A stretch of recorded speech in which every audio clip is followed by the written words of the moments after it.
हाल ही में जो सीएजी की रिपोर्ट हमारे सामने आई रिगार्डिंग बैंक, जिसमें उन्होंने दिखाया, साफ दिखाया कि एक घोटाला हुआ है, एक स्कैंडल हुआ है। जो 200 करोड़ रुपए का उन्होंने एक अमाउंट दिखाया जो भारत सरकार ने ट्रांसफ़र किया था टू स्टेट गवर्नमेंट, जो एक अमाउंट था उन बाढ़ पीड़ित लोगों के लिए जो फ्लड इफेक्टेड थे यहाँ, जिसमें उन्होंने फिर स्टेट गवर्नमेंट ने एक सर्कुलर निकाला था कि 5 लाख और 10 लाख वालों के लिए उसमें एक कैपिंग की थी कि 5 लाख वालों को 1 लाख रुपए मिलेगा और 10 लाख वालों को 2 लाख रुपए मिलेंगे।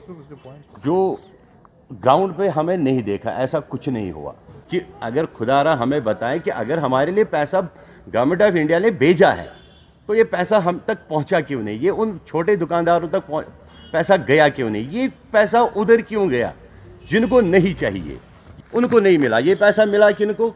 बड़ी गाड़ियों में घूमते हैं और एसी ऑफिसेज में बैठते हैं, एंजॉय करते हैं। किसका पैसा एंजॉय करते हैं? उस गरीब बंदे का पैसा एंजॉय करते हैं जिसको आज दवाई के लिए पैसा नहीं मिल रहा है, जिसके घर में पूरा महीना चूल्हा नहीं जल रहा है और जिसकी बच्चों की स्कूल छूट गए।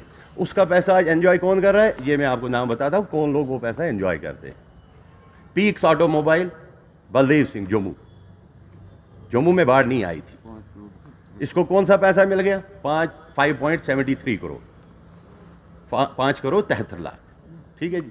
HK cements industries 4 crore 48 lakh रुपए, कौन सा पैसा गया उसको? HK सीमेंट इंडस्ट्रीज को कौन सा नुकसान हो गया? हमारी समझ से बाहर है। Khyber industries private limited 2 crore 60 lakh, त्रम्बू industries private limited 2 crore 90 lakh, Peaks automobile फिर 2 crore 80 lakh, Safco cement private limited 2 crore, जम कैश व्हीकल एड्स 2 करोड़ 14 लाख रुपए, शुहल ऑटोमोबाइल्स 1 करोड़ 52 लाख रुपए, हिमालय रोलिंग स्टील इंडस्ट्रीज, नुकसान ही कोई नहीं होता है, स्टील को कोई नुकसान ही नहीं होता, 4 करोड़ 2 लाख। ये टोटल है 41 करोड़ 32 लाख रुपए।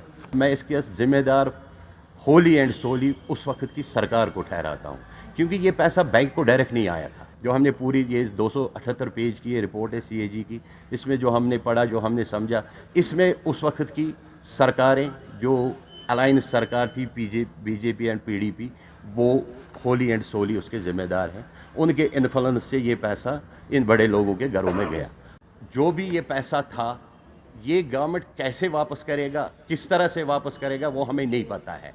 ये पैसा जिनके लिए आया है, ये उनके अकाउंट्स में सीधा ट्रांसफ़र होना चाहिए। उसके लिए हम 7 दिन का टाइम देते हैं, चाहे उसमें बैंक काम करे या गवर्नमेंट खुद काम करे या इस वक्त एडमिनिस्ट्रेशन है, डिविजनल एडमिनिस्ट्रेशन है, वो काम करे। 7 दिन का टाइम देते हैं, 7 दिन में हमें इसका रिजल्ट चाहिए, नहीं तो 7 दिन बाद एक और प्रेस कॉन्फ्रेंस होगी, उसमें हल्ला बोल होगा।